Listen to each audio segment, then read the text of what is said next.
สบายดีพี่น้องที่หาคงพระเจ้าทุกทางยินดีต้อนรับเข้าสู่รายการภาษาชาวบ้านซึ่งเป็นรายการที่บอกเราข่าวดีพี่น้องที่หาคงพระเจ้ามื้อนี้ก็แม่นวันเสาร์วันที่28เดือนมิถุนายนปี2025เป็นรายการที่สุดท้ายของเดือนนี้เลยเด้เนาะเดือนหน้าก็สิแม่นเดือน7ได้บาดเดือนตุลาได้อากาศอยู่ทางนอร์ทแคโรไลนาในสำหรับตอนเช้ามื้อนี้ก็แม่นดีหลายแจ้งจางปางเลยเนาะแต่ว่าปรากฏว่าก็คือสิฮ้อนในทางพี่น้องเฮาเด้เป็นจังได๋อยู่ทางเขตต่างๆที่มีโอกาสได้ติดตามสบายดีเนาะอย่าอายซูบินอยู่ทางแคลิฟอร์เนียหรือว่ามาฮอดฟลอริดาได้บ่เดี๋ยวนี้เตรียมจิตเตรียมใจที่จะได้พบกันได้เนาะพวกเฮาเนาะในการรับใช้พระเจ้าข้าพเจ้าทรงนำได้มีโอกาสได้มาร่วมทางสคลพบกันเด้อโอเคเพิ่นอยู่แคลิฟอร์เนียเนาะแต่ว่าสหพันธ์คริสตจักรลาวเพิ่นอยู่ทางฟลอริดาคันแม่นพระเจ้าทรงนำก็สิมีโอกาสได้พบกันขอบคุณสรรเสริญพระเจ้าที่พวกเฮาได้มีโอกาสพบกันอีกอยู่ทางรายการภาษาชาวบ้านในสำหรับมื้อนี้อีกอย่างนึงได้มีโอกาสได้ถามข่าวพี่น้องพวกเฮาเลยเนาะอย่าลืมส่งข่าวฮู้จักนำเด้อโดยเฉพาะแม่นทางลาวเฮาเลยแม่นได้ยินข่าวว่าพากันดำไห้ดำนาแล้วเดี๋ยวนี้เนาะเฮ็ดไห้ไถนาไว้ซั่นซะได้ดำ หลายไห้แล้วลางบ่อนก็ได้ส่งข่าวมาหาลางบ่อนก็ว่าฝนยังตกอยู่ลางบ่อนก็ว่าน้ำท่วมอย่างต่างๆก็มีโอกาสได้ฮู้จักข่าวทางพี่น้องพวกเฮาก็มีความดีใจหลายโอเคในอาทิตย์แล้วนี่ก็มีโอกาสได้ถามข่าวทางหลานน้อยอาลิสและก็เวนิสอยู่ทางนาแกสวรรณเขตประเทศลาวได้ยินข่าวว่าเพิ่นก็ดีใจหลายยังจือปูได้อยู่ว่าซั่นโอเคพระเจ้าอวยพรเด้อหลานเด้อสืบต่อให้ไปนำแม่เฒ่าพวกเจ้าในการไปโบสถ์ไปศึกษากันได้แล้วก็อธิษฐานเพื่อพ่อแม่ให้มีโอกาสได้ยินได้ฟังข่าวประเสริฐเนาะได้รู้จักกับพระเจ้าเป็นสิ่งที่ดีหลายเพราะว่าอยู่ในโลกนี่พวกเฮาก็อยู่1ระยะสั้นแล้วก็อยู่ชั่วคราวทุกสิ่งอย่างที่เฮามีนั่นเป็นพระเจ้าได้ทรงอวยพรพวกเฮาได้มีโอกาสได้ใช้และผู้ที่เป็นเจ้าของแท้ๆและแม่นพระเจ้าพุ่นย้อนคือในนั้นให้พวกเฮาสมชื่นเบิกบานแล้วก็ต้องได้หันหน้าขึ้นหาพระเจ้าเพราะว่าเฮาจะได้จากสิ่งเหล่านี้ไปจังซั่นเป็นห่วงหลายนำบรรดาพี่น้องลูกหลานพวกเฮาในอาทิตย์หน้านี่เนาะวันที่4ตุลาคมก็เป็นวันเอกราชของสหรัฐอเมริกาพวกเฮาก็สิได้พากันเฉลิมฉลองก็ขอบคุณสรรเสริญพระเจ้าแต่ก็ซ้ํบ่พอในเดือนหน้านี้ก็จะเป็นการที่พวกเฮาจะได้ร่วมกองประชุมใหญ่ของสหพันธ์คริสตจักรลาวอยู่ที่ฟลอริดาเดี๋ยวนี้ทางท่านอาจารย์ดินตากับภรรยาเพิ่นกับพวกทีมที่พากันจัดอยู่ในคริสตจักรท้องถิ่นน่ะก็เอาใจใส่เตรียมต้อนรับพี่น้องพวกเฮาอยู่จังซั่นข้าพเจ้าก็อยากสักส่วนอ้วนต้านพี่น้องที่มีโอกาสเนาะบ่ว่าแต่อยู่ไสในทั่วโลกก็ได้หรือว่าอยู่ไสถ้าว่ามีโอกาสมาได้ก็เชิญมาร่วมเด้อเป็นการที่พวกเฮาจะได้พบพอกับพี่น้องชาวลาวเฮาในทั่วโลกก็ว่าได้ว่าจังซั่นซะโดยเฉพาะก็แม่นอยู่ในทวีปอเมริกาเหนือนี่พี่น้องที่รักของพระเจ้าอยากส่งข่าวอีกเรื่องนึงนะก็คือหลังจาก30มื้อที่พวกเฮาได้ออกไลฟ์ออกสดในเวลานี้แล้วหลังจาก30มื้อทาง Facebook เดี๋ยวนี้เขาเจ้ามีนโยบายใหม่เขาเจ้าสิได้ลืมออกย้อนขึ้นในนั้นครับพระเจ้าถามว่าพี่น้องหักเขามาเบิ่งย้อนหลังบ่ทันบ่หรือว่าอยากเบิ่งคืนอีกอย่างต่างๆพี่น้องสามารถเข้าเบิ่งได้อยู่ใน YouTube เด้อในตอนสุดท้ายจะได้เอาที่อยู่ของ YouTube นั่นให้พี่น้องเพื่อจะมีโอกาสได้เข้าเบิ่งโดยเฉพาะพี่น้องอยู่ทางภาคใต้อยู่ทางแดนเขมรชาวลาวที่อยู่ทางแดนเขมรเพิ่นก็ได้ติดตามเป็นประจำก็ขอให้พระเจ้าอวยพรพวกเพิ่นเนาะโอเคจากนุนใจพี่น้องพวกเฮาเกี่ยวกับเรื่องนี้อีกเทื่อนึงก็อยากถามสบายดีคำประสงค์เนาะคำประสงค์ที่อยู่ทางนาแกเพิ่นเป็นแม่เฒ่าของหลานน้อยที่ได้กล่าวถึงโอ้เพิ่นเพิ่นว่าอลิสเบิ่งอยู่โอเคปู่อยากถามสบายดีอีกเทื่อนึงเนาะอลิสถามสบายดีเพิ่นยอมมือนบนี่ได้สบายดีเด้อโอเคปู่ยังหักเจ้าแล้วก็คือฮอดหลานโอเคดีใจที่หลานได้มีโอกาสได้ไปศึกษาพระธรรมพระเจ้าเนาะโอเคเด้อขอบคุณสรรเสริญพระเจ้าเอาบัดนี้พอสิได้เข้าสู่คำนูนใจอีกในสำหรับตอนเช้ามื้อนี้นั่นก็คือพอยังสืบต่อเกี่ยวกับเรื่องการรับใช้พระเจ้า พี่น้องที่หาของพระเจ้าเรื่องการรับใช้พระเจ้านี่แม่นพวกเฮาแต่ละคนที่เป็นคริสเตียนนี่มันมีหน้าที่รับใช้พระองค์อันนี้บ่แม่นว่าเวียกมาตื่มเด้แม่นหลังจากที่เฮาได้เชื่อในองค์พระเยซูคริสต์และพระองค์ได้ทรงมอบความสามารถอันใดหนึ่งพิเศษให้กับพวกเฮาให้พวกเฮาได้มีผลประโยชน์ให้กับผู้อื่นที่เป็นพี่น้องคริสเตียนด้วยกันย้อนคือแนะนำการเป็นสมาชิกคริสตจักรท้องถิ่นจึงสำคัญหลายสิเป็นน้อยหรือใหญ่บ่เกี่ยวตัวนั้นและแม่นพี่น้องจะเป็นจะต้องได้มีส่วนสามัคคีธรรมกับพี่น้องพวกเฮาเพื่อจะได้นำเอาของพระราชทานที่พระเจ้าประทานให้เฮามาใช้และซ้ำบ่พอบัดนี้ในเมื่อพวกเฮารับใช้องค์พระผู้เป็นเจ้าเฮาเฮ็ดสุดขีดสุดความสามารถเนาะและอีกอย่างหนึ่งอยากหนุนใจในสำหรับมื้อนี้นั่นก็คือจงพอใจและก็ภูมิใจในความสามารถที่ตนมีเพราะว่าสิ่งนั้นเป็นพิเศษที่พระเจ้าเอาให้เฮานะแล้วลางเทื่อก็ผู้ลางคนก็สิได้ครับ1อย่าง2อย่าง3อย่างแต่อย่างน้อยที่สุดต้องมีส่วนหนึ่งที่เฮาได้รับที่จะเฮ็ดให้พระกายของพระองค์คือคริสตจักรของพระเจ้าหั่นได้รับผลประโยชน์นำย้อนคือในนั้นพี่น้องในเมื่อได้เป็นสมาชิกอยู่คริสตจักรหม้องใดหม้องหนึ่งเนาะสิแม่น 4-5 ครอบครัว 2-3 ครอบครัวหรือ10คนหรือว่า 4-5 คนอย่างต่างๆก็ตามพี่น้องจะต้องได้พากันรับใช้พระองค์อยู่ในท่ามกลางญาติพี่น้องของเฮานี่แหละเนาะจังซั่นอย่าลืมเด้อการที่พวกเฮาได้แนะนำพี่น้องบอกว่าจงลงมือรับใช้โลดอย่าสุลังเลใจในเมื่อเห็นว่ามีความจำเป็นต้องการและตนเองสามารถเฮ็ดได้ก็ช่วยได้ลงมือช่วยซึ่งกันและกันโลดมื้อนี้จะหนุนใจต่อนั่นก็คือให้พอใจในความสามารถที่พระเจ้าได้ทรงประทานให้เฮาโดยบ่ต้องคิดว่าอยากเป็นเหมือนผู้นั้นเป็นเหมือนผู้นี้อยากกายแบบผู้นั้นผู้นี้ลางคนเนาะลางเทื่อแม้ตั้งแต่พวกนักเทศน์นักอาจารย์หยังต่างๆก็อย่าเลยลางคนไปเห็นผู้นั้นเป็นนั่นน่ะคือคักเว้ยไปเห็นผู้นี้คือคักเลยอยากกายแบบจากนำเขาอยากได้แบบเขาอย่าสุไปคิดจังซั่นอย่าสุไปคิดจังซั่นต้องเอาความสามารถที่พระเจ้าได้ทรงประทานให้เฮาหั่นน่ะให้เฮาเฮ็ดสุดขีดแล้วก็ภูมิใจในสิ่งนั้นเพราะว่าหลายๆคนข้าพเจ้าได้เห็นบางคนไปกายแบบชาวต่างชาติเพิ่นผลสุดท้ายแทนที่สิแม่นว่าการรับใช้ตามปกติเนาะโดยความสมชื่นเบิกบานเราเป็นการที่ว่าคือเป็นการแสดงโตเอาซื่อๆบาดนี้คำว่านักเทศน์ก็ได้แล้วคนเห็นเขาเจ้าเต้นเดาะเต้นดองโตก็เต้นนำชั่วโมงนั้นน่ะเห็นเขาเจ้าแล่นไต่แล่นเนื้อก็แล่นนำทั้งๆที่ตัวเองบ่เคยเฮ็ดจักเทื่อแต่ว่าฝึกเอาอยากให้มันเป็นคือเขาบ่ต้องเฮ็ดนั่นน่ะพี่น้อง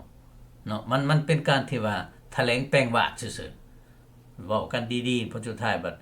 เวลาไปเทศน์ไปเว้าคือว่าเป็นผีเป็นเพศไปจังซั่นมันบ่ได้เด้มันบ่แม่นแนวเนาะต้องแม่นปกติพระเจ้าอยากให้พวกเฮาเป็นเฮาโดยเฉพาะบ่แม่นว่าสิให้กายเป็นคือผู้นี้คือผู้นั้นเนาะเห็นเขาเฮ็ดจังซี่ก็ไปเฮ็ดนำเพราะว่าตัวเองก็คือจังว่าสิมีเกียรติคือว่าสิมีฤทธิ์อำนาจมันบ่แม่นแนวนั้นเด้การที่มีฤทธิ์อำนาจนั่นแม่นองค์พระผู้เป็นเจ้าผู้ทรงมีฤทธิ์อำนาจและการสอนของเฮาเนี่ยเอาความจริงของพระองค์มาสอนมาบอกต่อแล้วพระวิญญาณบริสุทธิ์เองจะเฮ็ดให้ความจริงที่บ่ฮอดนำไปหาพี่น้องหั่นนะในเมื่อพี่น้องทอมใจลงรับเอาแล้วพระเจ้าจะได้เฮ็ดเวียกเองโดยใช้ความจริงเหล่านั้นเพื่อเฮ็ดให้พี่น้องเจริญขึ้นหรือว่ามีชีวิตใหม่อย่างต่างๆในลักษณะแบบนั้นสำคัญที่สุดก็คือเฮาจะต้องเป็นเฮาเองและก็ภูมิใจในความสามารถที่พระเจ้าทรงประทานให้เฮาเอเมนเนาะจังซั่นได้ย้อนว่าพระเจ้าทรงรู้จักตัวทานดีเนาะ พวกเฮาแต่ละคนพระเจ้ารู้จักเฮาดีว่าเฮาเฮ็ดได้ได้สมควรซำใดได้ท่านต้องยอมรับเอาเครื่องมือที่พระเจ้าทรงประทานให้แก่ท่านนี่ท่านอย่าเศร้าใจในสิ่งที่พระเจ้าทรงประทานให้เพราะมันเป็นสิ่งที่ดีที่สุดแล้วสำหรับตัวท่านเองเด้มันเป็นสันบางคนอาจจะแม่นลิ้นดนตรีได้โอ้คักแล้วโอ้สุดขีดแต่ว่าร้องเพลงผัดบ่ได้ลางเทื่อแบบนั้นก็มีเนาะบางคนผัดร้องเพลงได้ผัดลิ้นดนตรีบ่ได้มันเป็นสันได้บางคนผัดเฮ็ดได้เบิดทั้งสองบางคนผัดโอ้อยากเป็นคือผู้นั้นได้เฮ็ดคือบ่ทั้งสองผลสุดท้ายแล้วไปเฮ็ดในสิ่งที่พระเจ้าบ่ได้ประทานให้ตัวเองให้เป็นหั่นนะมันเลยบ่เกิดผลดีก็เป็นได้เด้จังซั่นต้องระวังเนาะอย่าพยายามอยากเป็นคือผู้อื่นเพิ่นว่าเนาะเมื่อเฮาพยายามทำงานเกินขอบเขตเกินความสามารถของเฮามันสิเฮ็ดให้เฮาอุกใจได้บาดอาจจะว่าโอ้คือเมื่อยแท้ผลสุดท้ายโอ้อยากเซาเลยอยากยาแล้วในลักษณะแบบนั้นมารซาตานจะหลอกลวงท่านเพื่อบ่ให้ท่านสมชื่นในการรับใช้โดยยั่วยงให้ท่านนั้นอยากสมเทียบกับผู้อื่นเด้และเฮ็ดให้ท่านหั่นอยากเฮ็ดตามที่ผู้อื่นเว้าผู้อื่นแนะนำหยังต่างๆต้องระวังได้อันนี้เฮาต้องพิสูจน์พิจารณาเรื่องการติชมเรื่องการย่องย่อก็ได้ ถ้าว่าเป็นไปตามที่ว่าน้ำพระทัยพระเจ้าถูกต้องกับความสามารถและความมักของเฮาที่ได้เฮ็ดได้ทำเอเมนขอบคุณสรรเสริญพระเจ้าในลักษณะแบบนั้นเป็นการทดลองได้ไหมก็ทดลองได้ถ้าว่ามันเป็นไปบ่ได้โอ้ก็หยุดก็เซาบ่จำเป็นว่าบุกเบินว่าสมเทียบว่าอยากเป็นคือบ่นั้นอยากเป็นคือบ่นี้บ่ให้พอใจในความสามารถที่พระเจ้าได้ทรงประทานให้เฮาพิเศษนี่นะดังนั้นเพิ่นว่าอย่าไปเปรียบเทียบใส่กับคนอื่นเพราะว่าเมื่อเห็นฟังคักในเมื่อเห็นเขาเฮ็ดดีกว่าตนได้บัดตัวเองสิท้อถอยได้เฮาคือเฮ็ดบ่ดีคือเขา หรือบางครั้งตัวเองผัดไปได้เฮ็ดดีลื่นเขาผัดสิอวดอ้างคุยโตได้โอ้ยเห็นบ่ค่อยเฮ็ดดีลื่นผู้นั้นผู้นี้แสดงโตขึ้นมาจ้องหองฟ้องตัวนี่นั่นก็บ่ดีคือกันย้อนคือนั่นเพิ่นจะว่าบ่ให้สมเทียบเพิ่นว่ามันบ่ดีทั้งสองอย่างเด้อโอเคตัวเองเฮ็ดบ่ดีคือเขาก็สิท้อถอยใจคันแม่นตัวเองเฮ็ดดีผัดสิอวดองค์ทนงตัวมันเป็นจังซั่นเด้มันบ่ดีเบิดทั้งสองอย่างอย่าสิไปเปรียบเทียบกับผู้อื่นจงยังเบิ่งผลที่ตนเองได้กระทำนั่นเองเนาะเพื่อความก้าวหน้ามันเพราะว่าสิ่งเหล่านั้นมันสิยากเอาความส้มสื่นยินดีจะไปจากเฮาได้ในเมื่อเฮารับใช้ก็ได้บางครั้งจะมีคนบ่เข้าใจถึงความสามารถที่ทานมีเขาอาจจะแนะนำทานให้เฮ็ดสิ่งอื่นอย่าสู่ฟ้าวเอาใจใส่ในสิ่งนั้นเนาะคนสิย่องย่อเฮาปานใดก็ตามถ้าว่ามันหักบ่เกิดผลประโยชน์อันใด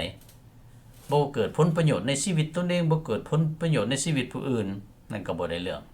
หรือบางครั้งบางคราวถ้าว่าเขาเจ้าตีเตียนในสิ่งที่เฮาเฮ็ดแต่เฮารู้จักว่ามันถูกต้องและเกิดผลประโยชน์ในชีวิตเฮาและเป็นประโยชน์ให้กับผลประโยชน์ให้กับชีวิตผู้อื่นให้สืบต่อเฮ็ดในสิ่งเหล่านั้นพี่น้องที่รักของพระเจ้าอยากให้พวกเฮาพิจารณาเบิ่งพระธรรมข้อนี้ที่เพิ่นได้กล่าวถึงเด้ออยู่ในเอเฟโซบทที่4ข้อที่7แต่ว่าพระคุณนั้นทรงโปรดประทานแก่ให้แก่พวกเฮาทุกๆคนตามของพระราชทานที่พระคริสต์ทรงกำหนดให้นะที่พระคริสต์ทรงกำหนดให้พระเจ้าเองทรงกำหนดให้เฮาพระวิญญาณบริสุทธิ์ทรงกำหนดให้เฮาคันแม่นพี่น้องอ่านและศึกษาอยู่ในพระคัมภีร์1โครินโธบทที่12ข้อที่7 51พี่น้องก็สิรู้จักว่าของพระราชทานอันพิเศษนี่บ่แม่นว่าพวกเฮาพากันไปเลือกเอา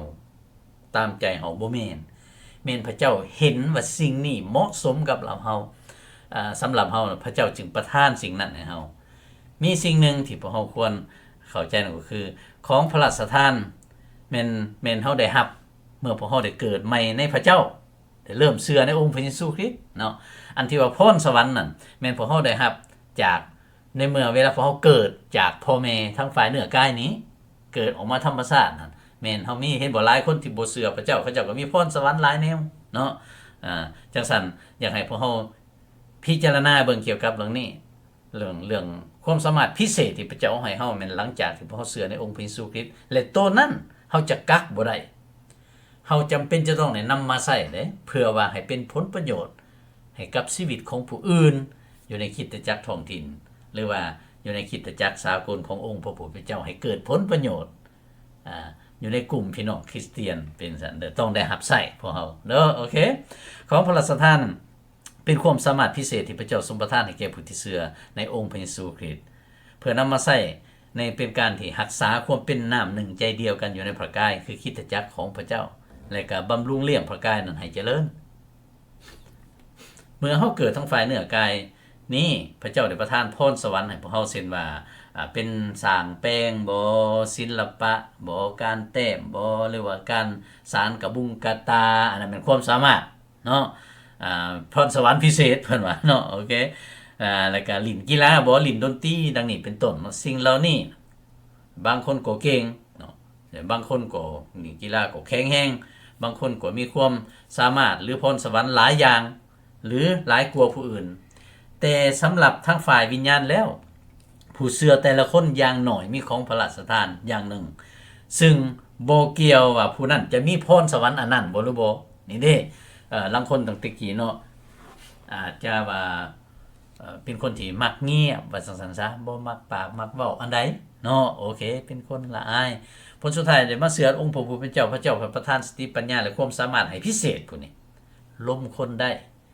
ในเมื่อเราล้มผู้ใดแนะนำผู้ใดหมู่ผู้อื่นก็คือว่าได้รับพระพรได้รับการกลับใจมีความเจริญขึ้นในความรักหยังต่างๆอันนั้นแม่นพิเศษเด้ฮะแม่นพิเศษเด้บางคนก็สิว่าตะกี้เราคือเป็นคนบ่มักปากเนาะเดี๋ยวนี้เราล้มผู้ใดก็คือจังว่าเกิดผลมันพิเศษขึ้นมาแล้วว่าจังซั่นซะ แล้วผู้เกี่ยวน่ะเกิดผลทางนั้นน่ะเป็นว่าจะว่าให้ภูมิใจและให้พอใจในสิ่งที่พระเจ้าทรงประทานให้เฮาเนาะบางคนนี่มีพรสวรรค์เกี่ยวกับเรื่องการสอนการเว้าการว่าอยู่แต่หลังจากเชื่อในองค์พระผู้เป็นเจ้าแล้วบ่ได้รับของพระราชทานทางด้านนั้นก็มีได้เนาะบางคนนี่ก็เว้าเก่งว่าเก่งเนาะสอนเก่งแต่ว่าบัดเวลามาเชื่อพระเจ้าแล้วไปสอนลางเทื่อก็แม่นมาเว้าก็คือว่าบ่ได้สอดคล้องหยังต่างๆในลักษณะแบบนั้นก็มีแต่ว่าเฮ็ดแนวอื่นพอได้เฮาต้องสังเกตและพิสูจน์เบิ่งได้เด้อโอเคจังซั่นในพระธรรมเพิ่นจึงแนะนำก็สอนเฮาว่าจะสุฟ้าวแบบว่าใช้คนที่ว่าเสื้อใหม่นั่นแต่งหน้าที่นี่หน้าที่นั่นให้เพิ่นว่าอย่าฟ้าวเทื่อต้องเบิ่งว่าเพิ่นมีของพระราชทานอันใดจะมอบให้เพิ่นนำตัวใดแต่ว่าเรื่องการรับใช้นั่นแม่นพอเฮาเริ่มรับใช้โลดตามความสามารถความมักที่เฮาสังเกตบ่ว่าเฮามีอันนี้เฮาสามารถเฮ็ดอันนี้ได้บ่รู้ว่าพระเจ้าทรงประทานอันนี้ให้เฮาพอใจเฮ็ดแล้วเฮาก็ดีใจผู้อื่นก็ได้รับพระพรหยังต่างๆบัดนั้นเพิ่นว่าให้เริ่มรับใช้โลดในเมื่อเฮาลงมือรับใช้แล้วเฮาจังจะเห็นว่าโอ้แม่นสิ่งนี้แล้วที่พระเจ้าได้ทรงประทานให้เฮาในลักษณะแบบนั้นแต่สำคัญที่สุดนั่นก็คือลางคนลางเทื่อพวกเฮานี่เห็นว่าโอ้เพิ่นเป็นแบบเจ้านายเก่าบ่นายทหารเก่าบ่หรือว่านายครูเก่ามาแล้วก็มอบหน้าที่อันนี้ให้โลดให้นำอันนี้โลดนำนั่นอันนั้นแม่นเฮ็ดแบบตามเซาโลกนั่นแม่นบ่ได้ลางเทื่อเฮ็ดให้เพิ่นท้อถอยใจเพิ่นอาจจะเก่งเกี่ยวกับทางด้านแบบโลกบ่แบบอื่นหยังต่างๆแต่ว่าเกี่ยวกับเรื่องทางธรรมของพระเจ้านี่อาจจะบ่ทันชำนาญในเมื่อเพิ่นเฮ็ดบ่ได้แล้วเพิ่นก็โอ้คิดย้านเสียเปรียบเรียบหน้าแล้วก็เลยคิดท้อถอยใจคิดละอายผู้อื่นจังซั่นเฮาต้องระวังเด้อย่าสุฟ้าวมอบตำแหน่งอันใดอันหนึ่งให้เพิ่นมีโอกาสรับใช้ได้แต่ยังบ่ทันได้ว่ามีตำแหน่งนั้นตำแหน่งนี้เถื่อเนาะจังซั่นต้องระวังเนาะโอเคต้องระวังและสำหรับพวกที่เฮารับใช้ก็เช่นกันเนาะ ของพระราชทานนี่แม่นของประทานพิเศษที่พระเจ้าให้เฮาเพื่อเฮาจะสามารถรับใช้พระองค์อยู่ท่ามกลางพี่น้องคริสเตียนเนาะแล้วก็เพื่อว่าพระเจ้าสิได้รับเกียรติแล้วก็พี่น้องอยู่ในโบสถ์จะได้รับการบำรุงและเจริญขึ้นได้บ่แม่นสิ่งเหล่านี้เพื่อนำมาใช้แล้วเพื่อเฮาเองจะได้ถึงยกย่อป้อปั้นขึ้นบ่แม่นเพื่อว่าพี่น้องจะได้เจริญขึ้นและจะได้ยกพระเกียรติแด่องค์พระผู้เป็นเจ้าบ่แม่นแน่ใช่ว่าเฮาจะมีชื่อเสียงบ่เป็นคนที่โด่งดังในลักษณะแบบนั้นบ่แม่นเด้เนาะคริสเตียนจะรู้จักและพัฒนาของพระราชทานนี้ได้อย่างใดฟังข้างเด้อเฮาจะเริ่มรู้จักได้ในใดสนานโดยการที่มีการสามัคคีธรรมกับพี่น้องคริสเตียนจิไว้เด้อโอเคบางคนบอกว่าฉันค่อยเห็นได้จังสิรู้จักว่าพระเจ้าทรงประทานความสามารถอันนี้ให้ค่อยแน่ใดอันความสามารถพิเศษนี่ต้องเริ่มต้นมีความสามัคคีธรรมกับพี่น้องคริสเตียนย้อนขึ้นในนั้นข้าพเจ้าจึงได้เตือนเรื่อยๆหลายคนบอกแต่ปากว่าข้อยก็เชื่อพระเจ้าอยู่ไสข้อยก็เชื่อพระเจ้าได้อันนั้นเว้าถูกอยู่ไสก็เชื่อได้และเชื่อแล้วเฮาอยากอยู่ไสก็ได้แม่นแต่ว่าเพื่อให้เกิดผลประโยชน์ให้กับตนเองและผู้อื่นอีกด้วยเพื่อจะได้นำเอาของพระราชทานนั้นมาใช้เฮาต้องมีการพัวพันกันกับพี่น้องคริสเตียนย้อนคือในนั้นการเป็นสมาชิกอยู่ในคริสตจักรท้องถิ่นจึงสำคัญเนาะจึงสำคัญพี่น้องจะต้องอธิษฐานต่อพระเจ้าเพราะว่าพระเจ้าสินำพาตนเองไปอยู่ในคริสตจักรท้องถิ่นอันใดที่สอนถูกต้องตามพระธรรมคำสอนของพระเจ้าที่พระเจ้าอยากใส่เฮาเพื่อจะมีโอกาสได้รับใส่อยู่ที่นั่นร่วมกับพี่น้องนั่นเป็นจังซั่นเด้เนาะถ้าว่าเชื่อแล้วก็บ่อยากไปร่วมโบสถ์ร่วมหยังแล้วอยากอยู่แต่บ้านอยู่แต่ผู้เดียวนี่แล้วบ่อยากเกี่ยวข้องกับไผลังเทื่ออาจจะแม่นฮู้จักเกี่ยวกับพระเจ้าซื่อๆแต่บ่ได้ฮู้จักกับพระเจ้าส่วนตัวและคิดว่าตัวเองเป็นคริสเตียนซื่อๆแต่ว่าตนเองบ่ได้เป็นคำคนที่เป็นคริสเตียนอยากมีการพัวพันกับพี่น้องคริสเตียนผู้อื่นโลดอยากมีส่วนโลดของพระราชทานนี่บ่แม่นเครื่องลิ้นซื่อๆแต่แม่นเครื่องมือที่พระเจ้าทรงประทานให้เฮาเพื่อนำมาใช้เพื่อก่อสร้างให้เจริญแต่ถ้าหากว่าบ่นำมาใช้ด้วยความรักบาดนี้ฟังคักได้นี่มันจะกลายเป็นอาวุธในการต่อสู้ทำลายซึ่งกันและกันต้องระวังของพระราชทานที่พระเจ้าประทานให้เฮาความสามารถพิเศษที่พระเจ้าประทานให้เฮาต้องนำมาใช้ด้วยความรัก 1หักพระเจ้าจึงนำมาใส่2หักพี่น้องจึงอยากหับใส่โอเคซึ่งเหตุการณ์นี้ได้เกิดขึ้นมาแล้วเด้อพวกที่บ่ได้เฮ็ดด้วยความหักนั่นก็คือเกิดขึ้นอยู่ที่คริสตจักรเมืองโกรินโธครับแม่นพี่น้องที่เป็นคริสเตียนแล้วสามารถรู้จักอ่านพระคัมภีร์แล้วให้อ่านพระคัมภีร์1โกรินโธบทที่12หาบทที่14พี่น้องจะรู้จักพวกนั้นก็จะวุ่นวายกันอย่างใหญ่เลยเพราะว่านำมาใส่โดยที่ว่าเพื่อตนเองจะมีชื่อเสียงบ่อย่างต่างๆโดยบ่ได้คิดเห็นแก่พระเกียรติของพระเจ้าเนาะและก็บ่ได้เฮ็ดด้วยความหักย้อนคือในนั้นท่านเปาโลเพิ่นจะบอกว่าถ้าว่าพวกเจ้าหักเลือกแท้ๆปรารถนาแท้ๆเกี่ยวกับเรื่องของพระราชทานนี่ให้ปรารถนาความหักเด้อเพิ่นว่าใหญ่กว่าหมู่ที่สุดเลยคริสเตียนย้อนคือในนั้นบัดจึงบ่สมควรอยู่โดดเดียวเพราะว่าแต่ละคนเป็นภาคส่วนอวัยวะของพระกายสำคัญอยู่ในคริสตจักรสิ่งสำคัญอีกอย่างหนึ่งก็คือเฮาต้องรู้จักขอบเขตจำกัดของตนเองเฮาต้องเข้าใจว่าบ่มีผู้ใดจะเก่งหรือดีเด่นหมดทุกอย่างเลยและบ่มีผู้ใดที่ทรงเอิ้นให้เฮ็ดหมดทุกอย่างผู้เดียวย่อมคือในนั้นตัวอย่างคือมือก็เฮ็ดหน้าที่ของมือเนาะตาก็เฮ็ดหน้าที่ของตาดั้งก็เฮ็ดหน้าที่ของดั้งของไฟของลาวแต่ละภาคส่วนเฮ็ดหน้าที่ของไฟของลาวแล้วก็เฮ็ดให้ร่างกายนั้นอุดมสมบูรณ์นี่แข็งแรงอุดมสมบูรณ์พี่น้องที่อ่านข้าพเจ้าเบิ่งอีกอยู่ในพระคัมภีร์ข้อนึงคาลาเตียบทที่6ข้อที่4ที่5ทุกคนจงสรรสูตรเบิ่งการงานของตนเองเพิ่นว่าจึงจะมีสิ่งเอามาอวดอ้างได้ในตัวเองโดยบ่แม่นเปรียบกับผู้อื่นเพราะว่าทุกคนต้องรับผิดชอบต่อภาระของตนเองอันนี้คักว่าหยังนี่ตนเองของตนเองของผู้เกี่ยวเองของเฮาเองเนาะแล้วเฮาจึงรู้จักว่าผลงานที่เฮาเฮ็ดนี่เป็นได้เฮาจึงบอกได้ว่าเฮาเฮ็ดได้ในนี้สำเร็จได้อันนี้บ่จำเป็นจะไปเทียบใส่ผู้อื่นหน้าที่ของเฮาน่ะเฮ็ดให้สำเร็จเรียบร้อยอย่างสุดขีดเลยพระเจ้าได้รับเกียรติพระองค์ทรงพอพระทัยเฮ็ดสุดความสามารถของตนและก็ด้วยความสมสื่นยินดีอย่าไปสมเทียบกับผู้อื่นมารพยายามลักเอาความสมสื่นยินดีของเฮาไปโดยเฮ็ดให้เฮาอยากสมเทียบกับผู้อื่นและก็สมเทียบภารกิจของเฮาเองใส่กับผู้อื่นทั้งสองอย่างนี้แม่นม่านห่างแห้วใส่เฮาเหมือนดังที่ได้บอกไว้แล้วในเบื้องต้นยกตัวอย่างคือเพิ่นบอกคำเมื่อเห็นผู้อื่นเฮ็ดดีลื่นเฮาก็สิน้อยใจในเมื่อเห็นเฮาเองดีลื่นผู้อื่นเฮาก็สิอวดอ้างจ้องหองฟ้องตัวว่าเก่งกว่าเขาอย่างต่างๆจังซั่นต้องระมัดระวังทั้งสองอย่างนี้แม่นอันตรายเนาะโอเคจังซั่นอยากหนุนใจพี่น้องของเฮาเกี่ยวกับเรื่องการรับใช้องค์พระผู้เป็นเจ้านี่เฮาจะต้องตัดสินใจแล้วก็รับใช้โลดแล้วก็ยังเบิ่งผลงานที่เฮาได้เฮ็ดไปเป็นจังได๋เกิดผลแนวใดแล้วก็ภูมิใจแล้วก็พอใจในความสามารถที่พระเจ้าทรงประทานให้เฮาบ่จำเป็นจะต้องสมเทียบกับผู้อื่นเพราะผู้ใดก็มีหน้าที่รับผิดชอบของไผของลาวอยู่แล้วเนาะดังนั้นจงรับใช้โดยแล้วก็พอใจในหน้าที่ภารกิจและก็ความสามารถที่พระเจ้าทรงประทานและก็อวยพรพวกเฮาและก็จงเฮ็ดอย่างสุดขีดอีกด้วยเพื่อเป็นการถวายพระเกียรติแด่องค์พระผู้เป็นเจ้าและเพื่อคนของพระเจ้าก็จะได้เจริญขึ้นทางฝ่ายวิญญาณอย่าสุไปทะเยอทะยานอยากเป็นคือผู้นั้นอยากเป็นคือผู้นี้แต่จงปักตาเบิ่งองค์พระเยซูคริสต์ขอบคุณพระองค์ผู้ทรงประทานความสามารถนั้นให้แก่เฮาเอเมนอย่าลืมเด้อพี่น้องข้าพเจ้าได้เอาที่อยู่ของ Facebook ใส่อยู่ในนี้แล้วก็ของ YouTube ใส่ในนี้ถ้าว่าพี่น้องเขาเบิ่งนำบ่ทันหรืออยากเบิ่งย้อนหลังถ้าว่าเขาได้ลบออกแล้วก็ให้เบิ่งขึ้นอีกอยู่ที่ YouTube เนาะโอเคและก็ขอให้พระเจ้าได้ทรงคุ้มครองปกป้องรักษาอยู่ในพระคุณและความรักของพระองค์และก็ขอให้พระองค์ได้ทรงอวยพรให้พวกเราได้พบกันอีกตามน้ำพระทัยพระองค์สบายดี